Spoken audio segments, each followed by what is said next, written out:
لڑکی کو اپنی بیوی بنانے جا رہے ہو، صاف ستھری بات کہو، سچی بات کہو، کیا تم نے اس کو اپنی بیوی قبول کیا ہے؟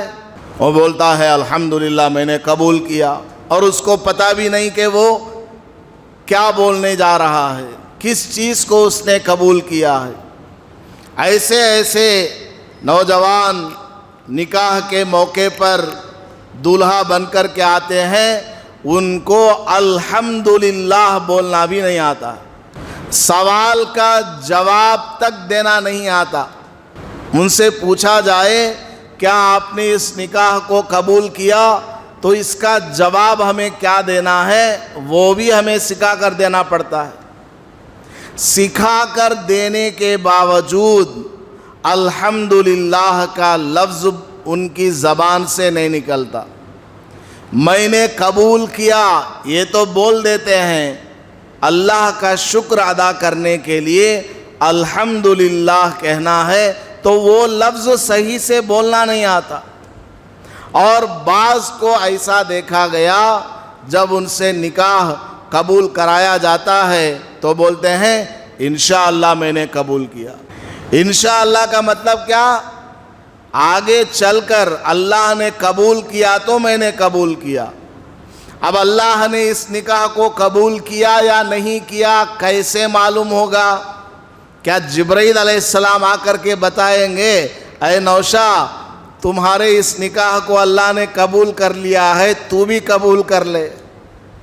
انشاءاللہ تو آگے چل کر کسی کام کو کرنے کا ارادہ ہو اس وقت بولے جانے والا لفظ ہے، تو اس کو یہ بھی نہیں معلوم بیچارے کو کہ نکاح کے موقع پر انشاءاللہ بولنا ہے یا الحمدللہ بولنا ہے۔ اور آج کل بہت سارے لوگ بیچارے معلوم نہیں ہے، اور ہم جیسے لوگوں نے شاید بتایا نہیں ہے، کیا بولتے ہیں ایک مرتبہ دولہے سے اگر قبول کروا لیا، پورا سٹوری سنا کر کے فلاں کی بیٹی، اتنے گواہ، اتنے وکیل، اتنا مہر، پوری جماعت کے روبرو اللہ کے حکم کے مطابق، رسول اللہ کے فرمان کے مطابق میں نے تمہارا نکاح فلاں سے کر دیا، کیا تم نے اس نکاح کو قبول کیا؟ تو وہ بولتا ہے الحمدللہ میں نے قبول کیا۔ تو لوگ نہیں مانتے ہیں، لوگ بولتے ہیں حضرت اور ایک بار پوچھو، پھر اور ایک بار پوچھو۔ کتنے بار پوچھنا بھائی؟ 3 بار پوچھنے کے لیے کہا جاتا ہے۔ کیا پہلی مرتبہ اس نے جو میں نے قبول کیا کہا تھا جھوٹ بولا تھا؟ اس سے پوچھو کیا بھائی تم نے جھوٹ بولا تھا؟ وہ کہے گا نہیں حضرت میں تو سچ مچ قبول کر رہا ہوں، میں تو جب منگنی ہو گئی اسی وقت قبول کر لیا، اسی دن نکاح ہو جاتا تو اچھا ہوتا۔ تو یہ سب لوگوں کا بنایا ہوا ایک رواج ہے کہ 3 مرتبہ اس سے قبول کرایا جائے، ایسی بات ہرگز نہیں ہے۔ 3 مرتبہ کہلوانے کی ضرورت نہیں ہے، ایک مرتبہ اگر اس نے کہہ دیا اور گواہوں نے سن لیا، جو نکاح کے اندر 2 گواہ ہیں انہوں نے سن لیا، یا ان کے علاوہ کسی بھی 2 مسلمانوں نے سن لیا، مردوں نے 2 نے سن لیا، نکاح ہو گیا۔ نہیں حضرت ہمیں سنے نہیں، اور ایک بار پوچھو، ایسا بھی ہوتا ہے بعض جگہ۔ بہرحال میں یہ عرض کر رہا تھا کہ نکاح کے موقع پر یہ آیت پڑھی جاتی ہے اور اس سے کہا جاتا ہے جو تم بیوی کو قبول کرنے جا رہے ہو بالکل اللہ کو حاضر و ناظر سمجھتے ہوئے قبول کرو کہ یہ تمہاری بیوی ہے، اس کا جو بھی نان و نفقہ، کھانا پینا، کپڑا، علاج، معالجہ، گھر، رہن سہن، اس کا دکھ سکھ، خوشی غمی، سب کچھ تم برداشت کرو گے۔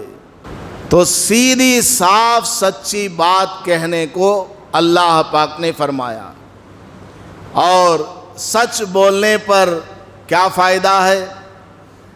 یصلح لکم اعمالکم، اللہ تعالیٰ تمہارے اعمال کو درست کر دے گا۔ اگر ہم سچ بولیں گے، اگر ہم سچ بولیں گے اللہ تعالیٰ ہمارے اعمال کو، ہمارے کاموں کو صحیح بنا دے گا۔ حضرت محبوب سبحانی امام ربانی شیخ عبد القادر جیلانی رحمۃ اللہ علیہ، دنیا میں کون ایسا مسلمان ہے جس کو حضرت کا نام معلوم نہ ہو؟ بہت بڑے اللہ والے ہیں، ولیوں کے سردار ان کو کہا جاتا ہے۔ ان کی امی نے جب وہ چھوٹے سے تھے مدرسے میں پڑھنے کے لیے بھیجا کہ بیٹا تم جاؤ مدرسے میں جا کر کے علوم قرآن اور علوم حدیث کو حاصل کرو، شریعت کا علم حاصل کرو، جاؤ فلاں جگہ بڑے بڑے اولیاء اللہ ہیں، علماء کرام ہیں، ان سے دین کا علم حاصل کرو۔ تو جانے لگے تو ماں نے بیٹے کو نصیحت کی کہ بیٹا ایک بات یاد رکھنا، کبھی جھوٹ نہیں بولنا، کبھی تم کو جھوٹ نہیں بولنا ہے، سچ کو بولتے رہو، سچ میں کامیابی ہے، سچ بولنے میں نجات ہے، سچ بولنے والے کے ساتھ اللہ کی مدد ہے۔ ماں کی نصیحت شیخ کے دل میں اثر کر گئی۔ بیٹے نے کہا کہ امی جان میں ایسا ہی کروں گا۔ اب وہ زمانہ آج سے 1000 سال پہلے کا پرانا زمانہ ہے، گھوڑوں کے اوپر سفر ہوتا تھا، خچر کے اوپر سفر ہوتا تھا، جنگلات سے گزرنا پڑتا تھا، پیدل سفر ہوتا تھا، اور مہینوں مہینوں کا سفر ہوا کرتا تھا۔ حضرت شیخ عبد القادر جیلانی رحمۃ اللہ علیہ ابھی چھوٹے سے بچے ہیں، سفر میں جا رہے ہیں ایک قافلے کے ساتھ، ایک گروپ مل کر کے سفر کیا کرتے تھے۔ ایک گروپ اس شہر میں جا رہا تھا، اس کے ساتھ حضرت اللہ اللہ کرتے ہوئے نکل گئے، بچے سے ہیں۔ راستے میں رات کے وقت میں ڈاکوؤں نے پورے قافلے کو لوٹ لیا، پکڑ لیا، جس کے پاس جو ملا پیسہ، سونا، چاندی اور تجارت کا جو بھی سامان ہے سب لوٹ لیے۔ اب حضرت کا نمبر آئے، حضرت کے پاس وہ آئے، بچے سے ہیں یہ حضرت، اور آ کر کے تلاشی لی، کچھ بھی پوچھنا نہیں، جیبوں میں ڈائریکٹ ہاتھ ڈال دیا، ادھر جیب میں ڈالا، ادھر جیب میں ڈالا، سب جگہ تلاشی لے لی، جھولے میں بھی دیکھا، کچھ کپڑے ہیں، چنے کا ستو ہے، کھانے پینے کے لیے کچھ ہے، پیسہ وغیرہ کچھ بھی نہیں ہے۔ چوروں نے پوچھا اے بیٹے کیا تمہارے پاس پیسہ نہیں ہے کیا؟ ہم نے بہت تلاشی لے لی، پیسہ نہیں ہے۔ تو بیٹے نے کہا ہاں ہاں میرے پاس پیسہ ہے، میرے پاس پیسہ ہے۔ چوروں نے پوچھا کہاں ہے پیسہ؟ ہم نے تو بہت تلاشی لے لی تمہاری، کہیں بھی ملا نہیں۔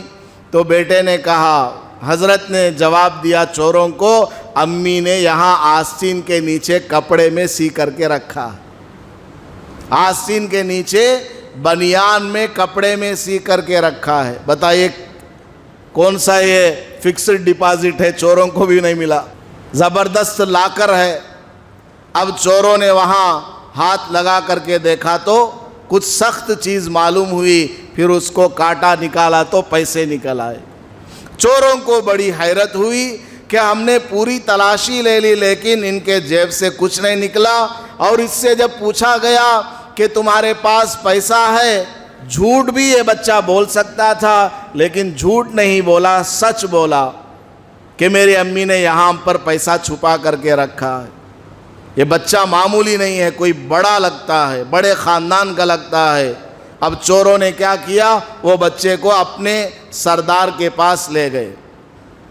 ڈاکوؤں کے سردار کے پاس حضرت شیخ عبد القادر جیلانی رحمۃ اللہ علیہ کو لے جایا گیا، سارا قصہ سنایا گیا۔ ڈاکو نے پوچھا اے بیٹے تو نے ایسا کیوں کہا کہ تمہارے پاس پیسہ ہے، جھوٹ بول دیتے۔ تو معصوم بچے نے حضرت شیخ عبد القادر جیلانی رحمۃ اللہ علیہ نے جواب دیا، میری امی نے کہا تھا کہ سچ میں نجات ہے، سچ بولنے والے کے ساتھ اللہ کی مدد آتی ہے، اس لیے میں نے سچ بولا۔ میں جھوٹ کبھی نہیں بولتا۔ تو ڈاکو کے آنکھوں سے آنسو جاری ہو گئے۔ ڈاکو کہنے لگا یہ چھوٹا سا بچہ اللہ پر کس قدر یقین رکھتا ہے، اور ہم اتنے بڑے بڑے ہو گئے، سب کا مال لوٹ کر حرام کے مال سے اپنا پیٹ بھر رہے ہیں، ہمیں اللہ کی ذات پر رتی کے برابر بھروسہ نہیں ہے۔ ہم بھی اگر محنت کریں گے، کام کریں گے تو اللہ تعالیٰ روزی دینے والا ہے، حلال طریقے سے روزی دینے والا ہے۔ یہ کہہ کر سارے ڈاکوؤں نے قافلے کا سارا مال واپس کر دیا، اور جہاں شیخ عبد القادر جیلانی رحمت اللہ علیہ جا رہے تھے، یہ بھی جا کر کے ان اللہ والوں کی صحبت میں چلے گئے اور توبہ طائب ہو کر پکے مسلمان بن گئے۔ تو سچ بولنے میں نجات ہے، کامیابی ہے، اور ایک سچ بولنے سے بہت بڑی جماعت کو توبہ کی توفیق ہو گئی۔ آپ کو پہلے بھی ایک مرتبہ کبھی سنایا تھا واقعہ، انگریز کا زمانہ تھا، یو پی میں کسی جگہ ایک زمین کے بارے میں مسلمانوں اور غیر مسلموں کے درمیان جھگڑا ہو گیا۔ مسلمان کہتے کہ وہ مسجد ہماری، وہ زمین ہماری، ہم یہاں مسجد بنائیں گے۔ غیر مسلم بولتے کہ نہیں، وہ زمین ہماری ہے، ہم یہاں مندر اور بت خانہ بنائیں گے۔ ہوتے ہوتے یہ قصہ چلا گیا کچہری تک، کورٹ میں یہ کیس چلا گیا۔ اب دونوں سے کہا گیا کہ تم اپنے لیے کیا ایک وٹنس لے کر کے آؤ، کوئی گواہ لے کر کے آؤ اپنے گاؤں سے۔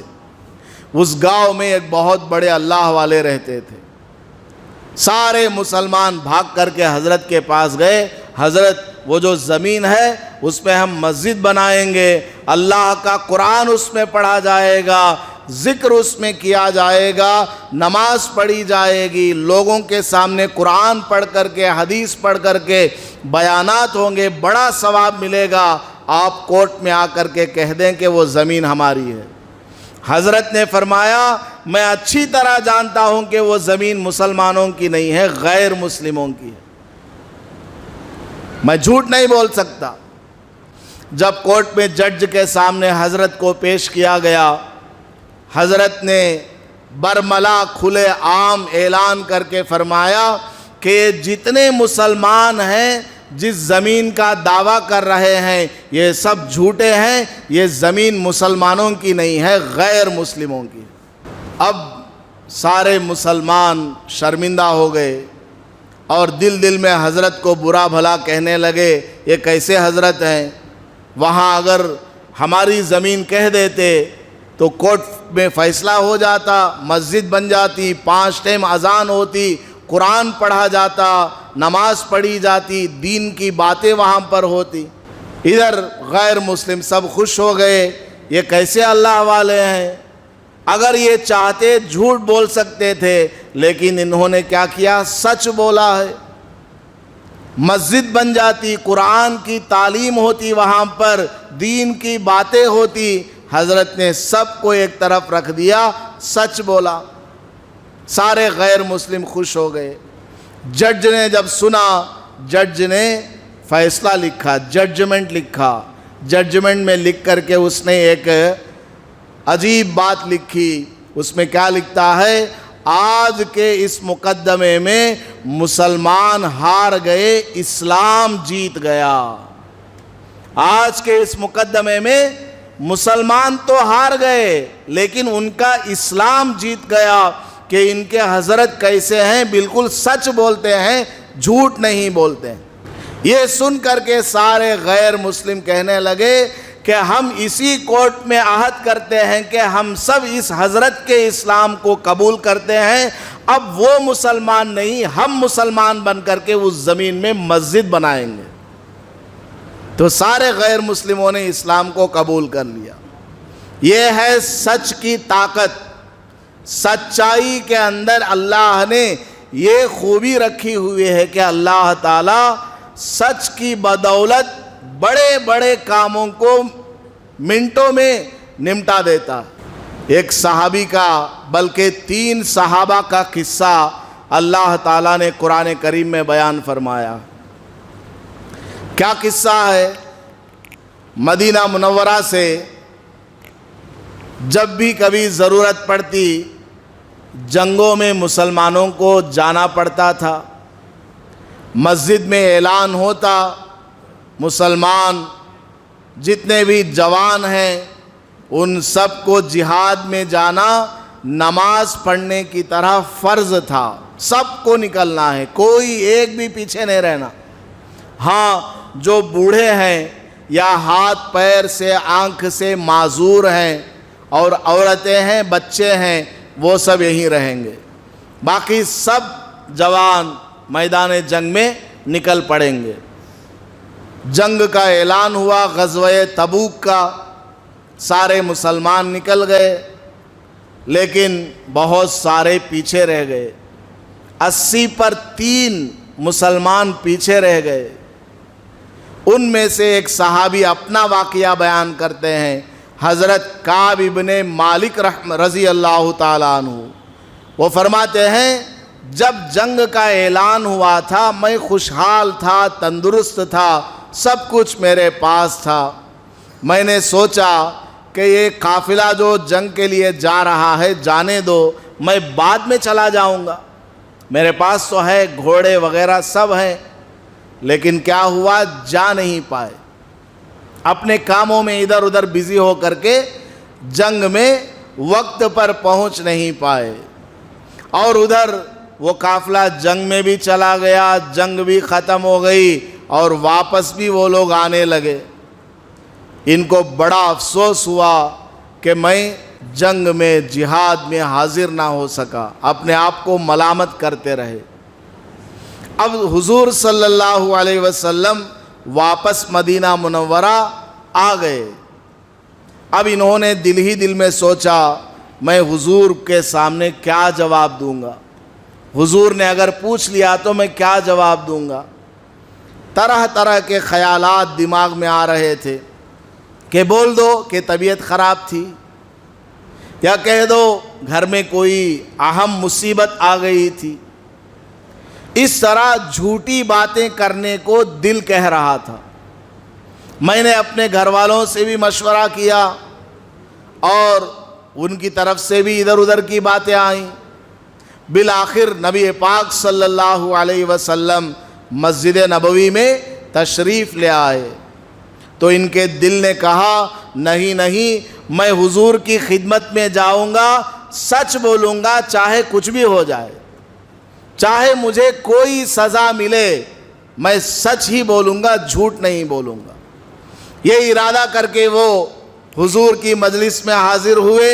وہاں دیکھتے کیا ہیں، وہ سارے مسلمان جو جہاد میں نہیں گئے تھے وہ سب حضور کے سامنے لائن میں کھڑے ہوئے۔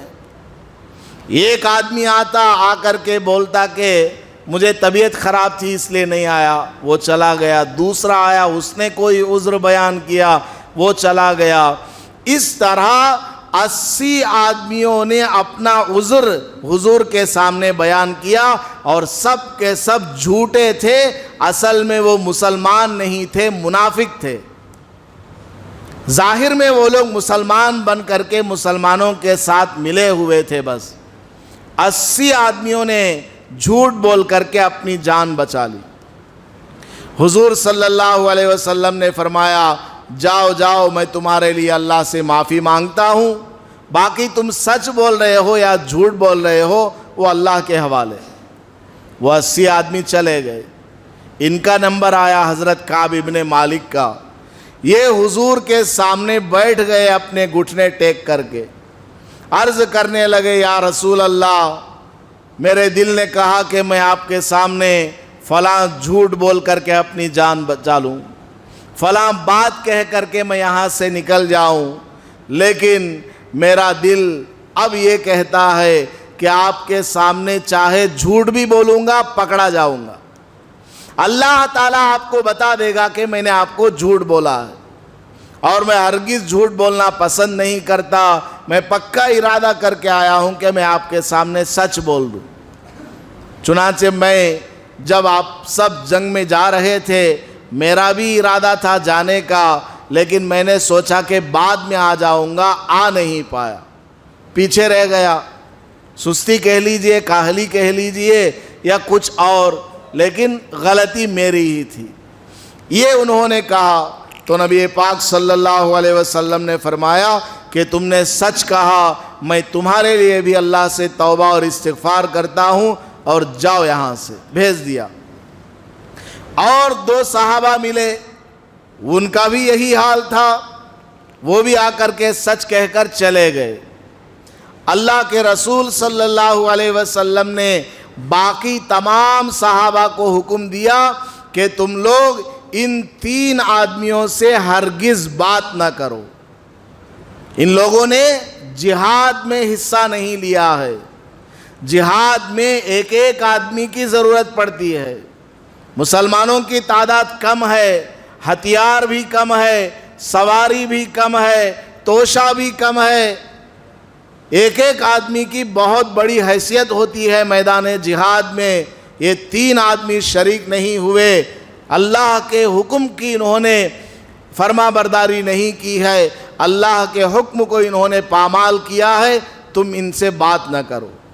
چنانچہ کوئی ان کو بات ہی نہیں کرتا تھا، کوئی صحابی ان کو سلام بھی نہیں کرتا۔ یہ بیچارے مسجد میں آتے، چپ چاپ ایک کونے میں نماز پڑھ کر گھر چلے جاتے۔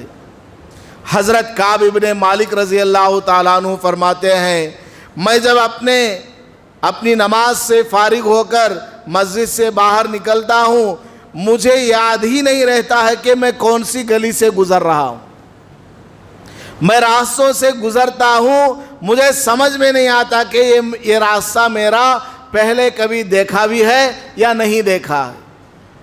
بالکل آنکھوں کے سامنے اندھیرا سا چھا جاتا، دائیں بائیں کیا ہو رہا کچھ پتہ نہ چلتا، اس قدر میرے دماغ کے اوپر ٹینشن سوار ہو گیا، کوئی سلام کرنے والا نہیں، کوئی بات کرنے والا نہیں۔ چند دن ایسے ہی گزرے، میں مسجد میں آتا، سرکار دو عالم صلی اللہ علیہ وسلم کے قریب میں کھڑے ہو کر نماز پڑھتا، حضور کو دیکھتا، حضور اپنا چہرہ پھیر لیتے، اور جب میں نماز کی نیت باندھ کر نماز میں بالکل مصروف ہو جاتا، حضور میری طرف کو دیکھتے۔ جب میں نماز میں ہوتا تو حضور مجھے دیکھتے، جیسے ہی میں نماز سے فارغ ہوتا اور حضور کو دیکھنے لگتا، حضور اپنا منہ موڑ لیتے۔ بتائیے کس قدر تکلیف ہوئی ہوگی اس صحابی کو، سرکار اپنا چہرہ پھیر رہے ہیں۔ وہ بولتے، بہت زیادہ میرے دل کے اوپر غم گزرا، پتھر گویا کہ میرے سینے کے اوپر رکھ دیا گیا ہو، اس قدر مجھے کوفت اور تکلیف ہوتی تھی۔ 40 راتیں گزر گئیں، نبی پاک صلی اللہ علیہ وسلم نے صحابہ کو آرڈر دیا، جا کر کے کعب ابن مالک سے کہو کہ یہ اپنی بیوی کو بھی چھوڑ دے، یہ جہاد میں شریک نہیں ہوا۔ میں نے پوچھا کیا بیوی کو طلاق دے دینا ہے یا ویسے ہی چھوڑنا ہے؟ تو حضور نے فرمایا نہیں، طلاق نہیں دینا ہے، بلکہ بیوی سے بھی الگ تھلگ رہو، ان کو اپنے گھر چھوڑ کر کے آؤ۔ چنانچہ بیوی کو بھی گھر چھوڑ کر کے آ گئے، اب گھر میں اکیلے۔ وہ کہتے میں دن رات روتا رہتا، بہت زیادہ روتا، لیکن میں اللہ سے امید باندھے ہوئے تھا کہ میں نے سچ بولا ہے، ایک نہ ایک دن اللہ تعالیٰ مجھ پر رحم کرے گا۔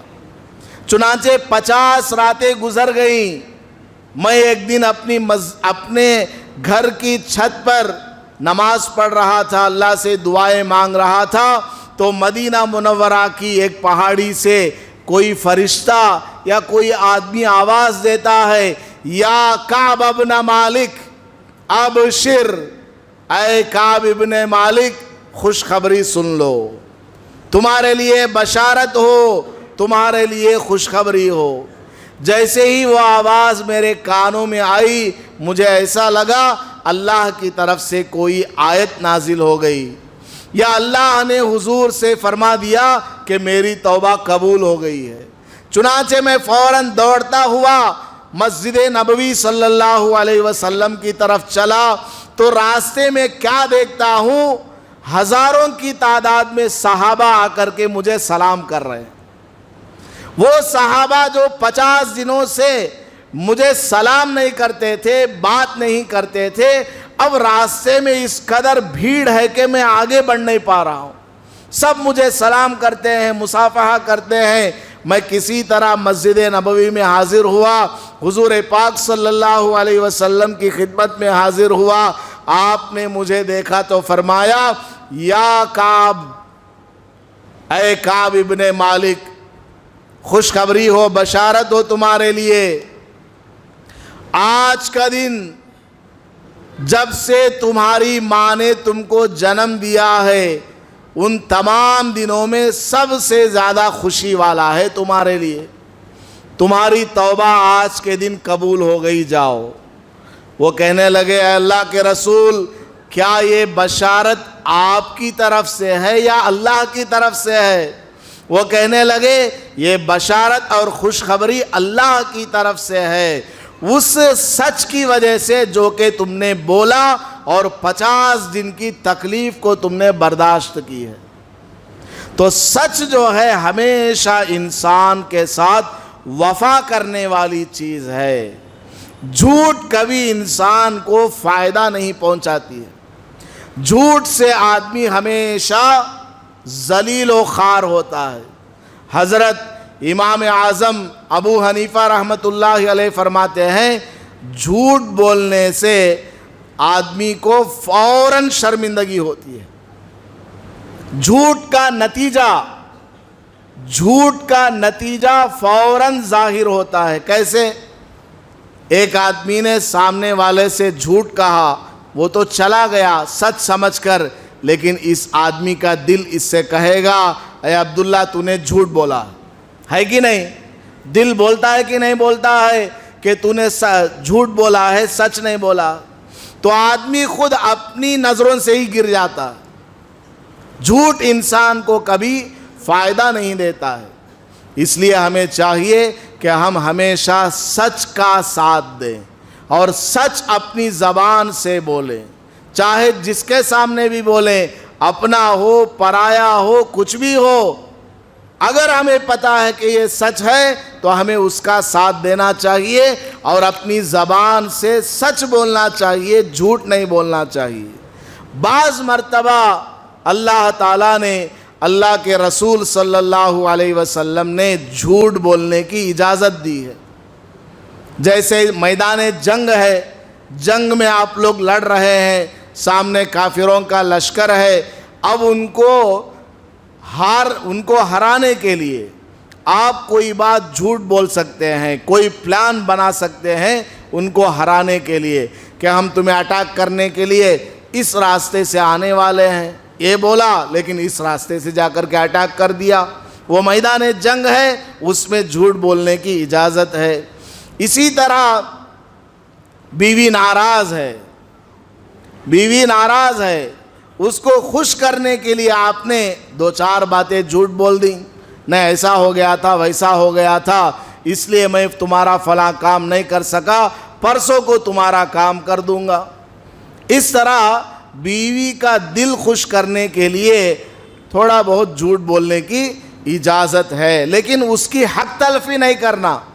ڈیلی جھوٹ ہے، وہ ساڑی لانے کو 1 سال سے بول رہی ہے، ڈیلی جھوٹ ہی بول رہے ہیں، حضرت بیان میں بولے۔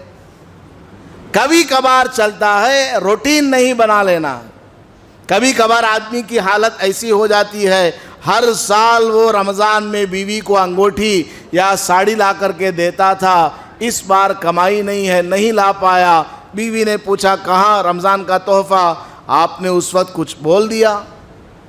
کبھی ضرورت کے وقت میں بولنے کی اجازت ہے۔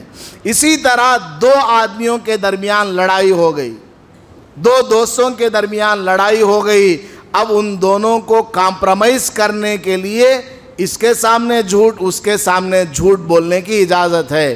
نہیں بھائی، وہ آدمی بہت اچھا آدمی ہے، تمہارے پیچھے تو وہ تمہاری تعریف کرتا ہے، بڑا اچھا آدمی ہے، تم اس کو جھوٹ سمجھ رہے ہو۔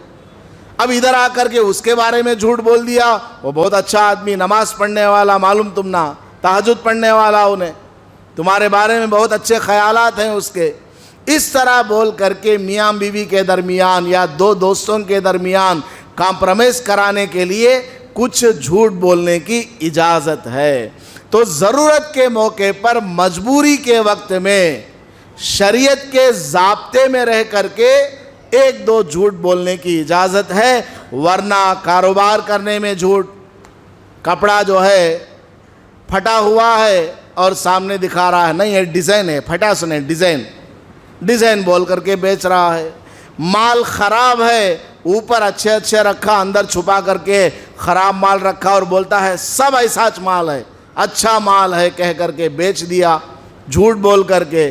یہ سب حرام ہے. تو بہرحال اللہ تبارک و تعالیٰ نے قرآن کریم میں ارشاد فرمایا کہ تم سچ بولو گے یصلح لکم اعمالکم، اللہ تعالیٰ تمہارے اعمال کو درست کر دے گا، تمہارے کاموں میں آسانی پیدا کر دے گا.